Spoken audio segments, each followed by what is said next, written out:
नमस्कार, आपण पाहत आहात लोक 9 न्यूज. पावसाळा सुरू होताच जंगल परिसरातील साप आणि इतर वन्यजीवांचा वावर वाढू लागला आहे. पावसामुळे बिळांमध्ये पाणी शिरणे तसेच अन्नाच्या शोधात साप बाहेर पडत असल्याने शेत, झुडपी भाग आणि घरांच्या परिसरात त्यांचे दर्शन होत आहे. अशातच चंद्रपूर जिल्ह्यातील तडोदी वन परिक्षेत्रातील पळसगाव खुर्द येथे तब्बल 10 ते 11 फूट लांबीचा अजगर घराशेजारी आढळल्याने काही काळ परिसरात खळबळ उडाली.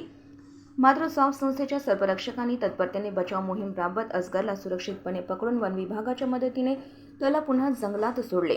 पळसगाव खुर्द येथील भालचंद्र शेंडे यांच्या घराशेजारी मोठा अजगर दिसल्याची माहिती कुमारी आकांक्षा शेंडे यांनी साप संस्थेच्या सर्परक्षकांना दिली. माहिती मिळताच साप संस्थेचे बचाव पथक तातडीने घटनास्थळी दाखल झाले. घटनास्थळी पोहोचल्यावर परिसरात अंधर पावसामुळे वाढलेले गवत तसेच मोठमोठी झाडांची खोडे आणि फांद्या पडून असल्याने अजगरचा शोध घेणे अत्यंत कठीण ठरले. गावकऱ्यांनी अजगर झाडाच्या खोडांमध्ये लपल्याचे सांगितल्यानंतर बचाव पथकाने संयमाने आणि दक्षतेने शोध मोहीम सुरू केली.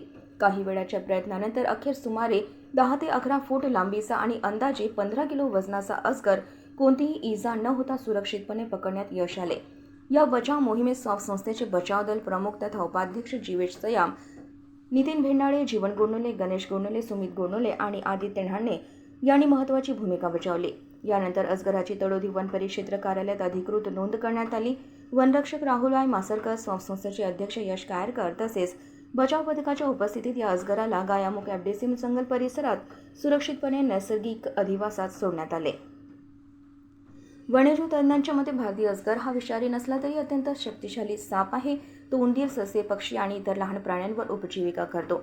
त्यामुळे शेती परिसरातील उंदरांची संख्या नियंत्रित ठेवण्यातही त्याची महत्त्वाची भूमिका असते. पावसाळ्यात सापांचा वावर वाढणे ही नैसर्गिक प्रक्रिया असून नागरिकांनी घाबरून न जाता सतर्क राहावे. शेतात काम करताना गमबूट किंवा जाड पादत्राणे वापरावीत. गवत किंवा झुडपांमध्ये हात घालताना काळजी घ्यावी आणि साप दिसल्यास त्याला मारण्याचा प्रयत्न न करता वन विभाग किंवा अधिकृत सर्पमित्रांना तात्काळ माहिती द्यावी. साप संस्था आणि वन विभागाच्या समन्वयामुळे अजगराची सुरक्षित सुटका झाली असून कोणतीही जीवितहानी टळली. या धाडसी आणि वेळेवर केलेल्या बचाव कार्याबद्दल गावकऱ्यांनी बचाव पथकाचे कौतुक केले आहे. लोकनान न्यूजसाठी रोशन खानकुरे, सिंदेवाही.